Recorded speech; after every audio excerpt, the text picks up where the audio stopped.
जीवन में दुख ना आए तो वास्तव में आप समझिए कि आप सुख का भी आनंद ना ले पाएंगे। यदि सुख ही सुख बना रहे तो सुख आपको सामान्य लगने लगेगा कि ठीक है। दुख आपको सुख का अनुभव कराता है। दुख जीवन में आते हैं तो हमें सुख की महत्ता पता चलती है। कठिनाइयां जीवन में आती हैं तो फिर उस सफलता का जो आनंद है वो और भी कई गुना ज्यादा बढ़ जाता है।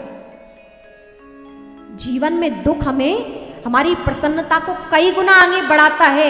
जब हमें एक स्टेज पर, जब सही समय पर हमें सुख अनुभव होता है तो ये दुख हमें तुलना करना सिखाता है।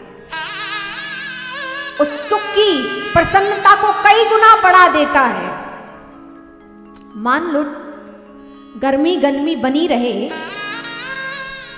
तो आपको ठंड अनुभव नहीं हो सकती। तो गर्मी की महत्ता नहीं समझेंगे और ठंडी ठंड बना रहे तो गर्मी की हम महत्ता नहीं समझेंगे, और गर्मी बनी रहे तो हम ठंडक की महत्ता नहीं समझेंगे। जैसे यहां भी गर्मी है, हमें कूलर क्यों इंपॉर्टेंट लग रहा है? क्योंकि अभी यहां गर्मी है, इसलिए हम उस ठंडक की महत्ता समझ पा रहे हैं कि ठंडक हमें शीतलता दे रही है, उसको अनुभव कर पा रहे हैं। दुख हमारे जीवन में आते हैं तो सुख की क्या वृत्ति है वो हमें अनुभव कराता है। और महापुरुष तो हर एक चीज को कितनी अच्छे भाव में लेते हैं। बहुत अच्छी बात कही है कि ठोकरें देने के लिए बहुत बहुत धन्यवाद ऐ जिंदगी। ठोकरें देने के लिए बहुत बहुत धन्यवाद ऐ जिंदगी। अरे चलने का ना सही, चलने का ना सही, संभलने का हुनर तो आया।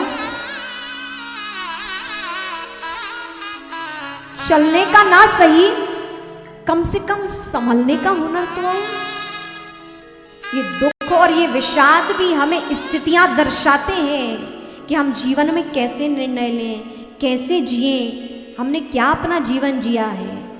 इन दुखों में तो हमारे जीवन जीने का तरीका और हम अपनी वास्तविकता और अच्छे से समझ पाते हैं कि हमारी प्रवृत्ति क्या है, हम कितने कैपेबल हैं, हम कितने योग्य हैं।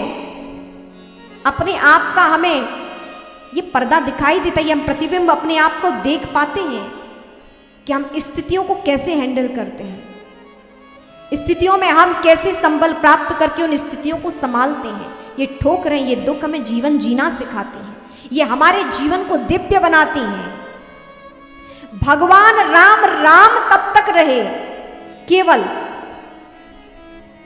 जब तक वो अयोध्या में थे, लेकिन भगवान राम, पतित पावन राम कब बने? जब वो वनवास गए, जब उनके जीवन में कठिनाइयां आई तब वो पूजनीय बने। और उन कठिनाइयों को उन्होंने कैसे सुव्यवस्थित किया, कैसे उनको अनुभव जीवन में करते करते कैसे उन स्थितियों से बाहर निकले। वनवासी राम वास्तव में पूजनीय राम है। जब उनके जीवन में कठिनाइयां आई तो हमें भगवान राम की महत्ता पता चली कि उन्होंने जीवन में कितना सहा, कितना संघर्ष उनके जीवन में रहे। भगवान को राम राम बनाने वाले आप यदि सामान्य बुद्धि से देखें तो उनकी कठिनाइयों ने उन्हें दिखाया, हमको ज्ञात कराया। हमारे जीवन में कठिनाइयां हमें बहुत कुछ सिखाती हैं।